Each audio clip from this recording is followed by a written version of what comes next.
Hello everyone, I'm here to do my rundown of the long list for the Warwick Prize for Women in Translation 2023. So if you don't know, I'm doing this project in which I read the long list of each year of this prize. And right now I'm only down to 2023 and 2024, so I have finished the 2023 one and I talked about that on this video. There were 16 books in that list and I have read 15 of them. I have not read The Queen of Darkness by Gracia de Leda. It was just too difficult to get hold of and too expensive, and it's short stories and I'm not into short stories, so it didn't feel like worth getting this book to read short stories, so I didn't read it. But all of the other ones I have read, and from the long list I got an average of 3.08 and from the short list average of 3.22, which I would say it's pretty good given that my average is 2.5, so I'm pretty happy with that. Also, the winner is one of my favorite books in this list, so it was worth it. That book was worth it. So I'm going to go through the list from the book that I like the least to the book I like the most, and I'll just give you my thoughts in each of them. So the first one in the list is The Lake by Bianca Belova. So it is kind of like a mystery dystopian kind of book about the mother of this boy called Nami, which for me it was a little bit weird because I do know a girl that is called Nami, but not a boy. But this boy was called Nami, and he lost his mom and they're kind of looking for her. And it was kind of endearing at points how this boy reacted about the situation with his mom, but at the same time it was like the themes were not very clear, the plot was not very clear, very interesting, and it was nothing very special. So the next book in the list is The Easy Life by Marguerite Duras, which is a kind of coming of age kind of story, and the writing was very beautiful, but the plot and the story and stuff was mostly about nothing. The characters were not captivating, and I was just I barely remember anything anymore about this. It was just like a very forgettable one. The next one in the list is Cocoon by Zhang Yueran, which is another mystery sort of story.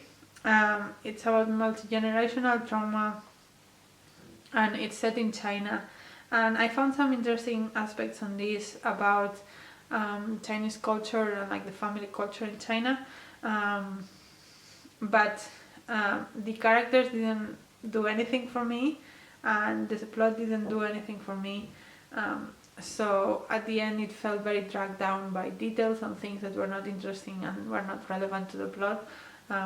So yeah, for me it was not my best read. And the next one is A Silent Share by Lalla Romano, and this is about around wartime in Italy, around Mussolini's era, and we kind of follow this man that has moved away from his family and they're like back and forth about if he's coming back or not. And there is a feeling of restlessness in the book, which I thought was very well done. And I think the portrait of the family was somewhat realistic, but it was also very melodramatic, and I find those kind of people annoying, so I don't want to read about them. Not that the book was bad, it was not a book for me, I think. The next book is The Remains by Margot Glantz, and this is kind of about this couple, and the husband, he was a very famous cello player, if I remember correctly, and they are kind of in his funeral, so they are saying goodbye to him, it was very, I like the narration style and I like the beautiful language and stuff, but again it was not very memorable for me. Next one in the list is Barcode by Krisztina Tóth, and this was a collection of short stories, and every story was kind of a code thing, which was a fun way to make the things connected, but I don't love short stories. I like the wordplay.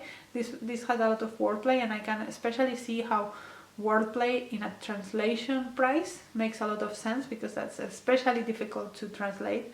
So I think that is very cool that they did that in a way that makes sense. But yeah, short stories don't do too much for me, so it's fine.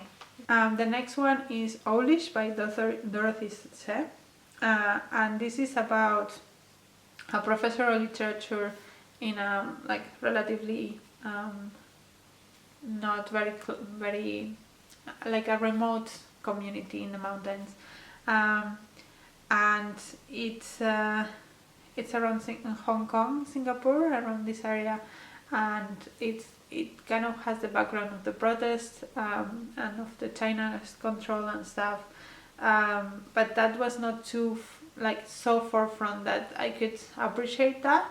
I think the writing was very good. It was very whimsical and it was very poetic without getting on the story, taking away from the story. But yeah, like I think that the plot, all these books, like the writing is very beautiful, the plot, and this one was no exception. I think the main plot is about the professor cheating with his wife, and there's just too many of those, and they don't add that much to my reading life. The next book is Aligning the World by Dorthe, and this is a non-fiction about the coast between the Netherlands and Denmark. There is kind of like all these little islands that make a line between those two places, and Dorthe travels around them and kind of connects the different landscapes together and relates the different landscapes. I thought it was it's very lyrical, and it was meandering and stuff, which in her other book that I read I hated that, but this one fitted better because it's like nature writing, so it makes sense that it's meandering when she's meandering around in these places, and the topic was nice. I found it very disturbing that Germany barely features in this book, even though it's the biggest chunk of land, like between the Netherlands and Denmark. There is Germany, like I found weird that was not mentioned very much. And yeah, I mean, I don't know at the end what the greater point of this book was, but reading it is a pleasant experience. The next book in the list is Ti Amo by Hanne Orstavik. And this is about this woman writing a book about when almost like a love letter to her husband who died of cancer, and all of the hardships that they had to go through when he was having the cancer. It was very raw and very emotional, and it felt very immediate and very close to you, and I really appreciated that she was so vulnerable to write something like that. I would have liked it to go a little bit more deep, because a lot of it just focused on the everyday life of things rather than in the deeper emotions, which I understand, but it was I would have preferred it a little bit more deep, but other than that I think it was very raw and very well done. The next book is The Phone by Magda Szabó, and this is about an famous actress that is kind of outside. She looks like a very secure in herself kind of person, but actually she is not, and she's always looking for approval, especially from her husband, and her husband doesn't give her that. He gives that approval to someone else, and he claims that she's nothing to him, but still they have this dynamic. And yeah, it was about characters hurting each other through secrets, which is often something that Magda Szabó explores. This was not my favorite of her, but she's still very skilled, and I appreciate her writing. The next book is What Have You Left Behind by Bushra al-Makhtari, and this is a non-fiction book in which Bushra al-Makhtari writes very short chapters, like 1 or 2 pages, about the victims of Yemeni wars. And she just talks about this person went to school and never came back, and then the next story is like this person was in the street and his friend was attacked and he never saw him again. It's like interviews of the people that survived, that lost someone. So you will see an interview of the mother of a child that died, or the husband of a wife that died, or something like that, every single chapter. It was reminiscent of Svetlana Alexievich's kind of writing and kind of literature. It is very relentlessly sad. Like at some point you are just like, not another one. It also felt a little bit repetitive for that reason. And it was one thing that she did very masterfully, is that the last story is her own. And she talks about how her publisher, I think it was her publisher or her editor or someone like that, was supposed to be there to celebrate the publication of her book, and they weren't because a bomb caught them, which is ironic given the topic of the book. But yeah, it was very powerful, but it was also a little bit repetitive after a while, and I understand that's the point. But it was, it's hard reading, but not because it's a bad book, but because it's a hard topic. The next book in the list is Chinatown by Thuận. And this is about, and this goes kind of like in different steps of the life of this Vietnamese woman that is, she has, first of all, she grows up in this constrained communist Hanoi, and then she goes to study abroad, but then she's not, like, that was like not the typical thing to do, and then she comes back and she marries this man that is a total waste of space, I would say.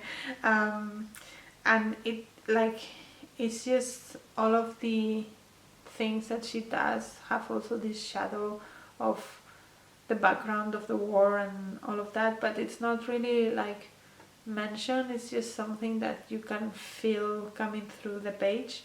The narration was also very interesting. So it was not divided in chapters at all. Like, this was like one thing that you just read through, and it was challenging for practical reasons to do that, but I think it added to the flow of the book, and I enjoyed it.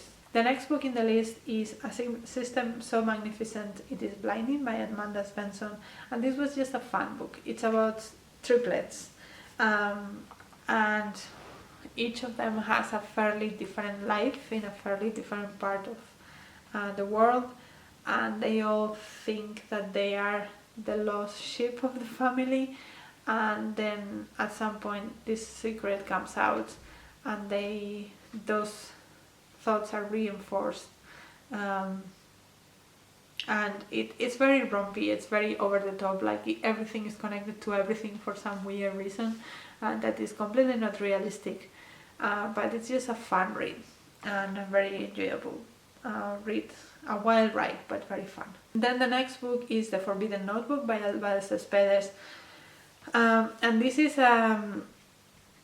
this was so good.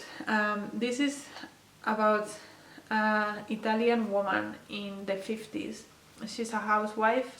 She also works outside the home because they don't have enough money, but everyone was like, if you could, you should definitely stop working.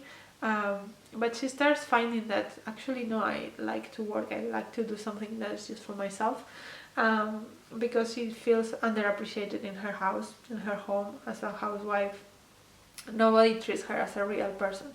And so this book is told through her notebooks. She starts writing a notebook, like a diary, about her feelings, about the things that happen in her everyday life, and you start seeing all these negative things that she suppressed before coming out more and more, and you also see how scared she is that these suppressed things come out of her, because half of the entries of the notebook are about how she's trying to hide the notebook, and how she really doesn't want anyone to find it, and how difficult it is because she's not supposed to have like her own space where she can keep her things.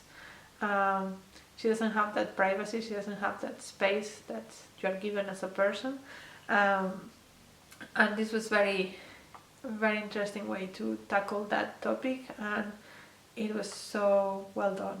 I really enjoyed it. And then the last book in my list, so the one that I liked the most and also the one that was the winner that year, which I'm very happy about, is Your Wish is My Command by Dina Mohamed, which is actually a graphic novel, and it's like a fantastical world. It's like a magical realism kind of thing, and in this world there are wishes that you can buy, and there are different grades of wishes, and so like third grade wishes are for small things, like maybe you want a car or something like that. Middle grade wishes are for something a little bit bigger, and then first grade wishes are things like heal cancer or something. And there's this man that owns a kiosk, and he has three first grade wishes, and we see the stories of each of them that buy that wish, and those stories bring out so much to life in the environment of Egypt. They bring out corruption, capitalism, mental health, religion, everything, and it's so well done and it's so cool, and I loved it. I also appreciate that in the translation there are things that they didn't change, because the author herself, I think she translated it herself, and she was like, no, there are certain things that you should just accept, that those are things that, like, people should not change the way they express themselves culturally just because you don't understand them, kind of thing. And like the book opens on the opposite direction to Western books for that reason, because Arab open the books in a different direction, stuff like that, and I really appreciated it, and it's a great book and you should all read it because it's amazing. So yeah, those are all my thoughts on all the books of the Warwick Prize for Women in Translation in 2023. Let me know if you have read any of these, if you liked any of these, if you plan to read any of these, and until next video, bye!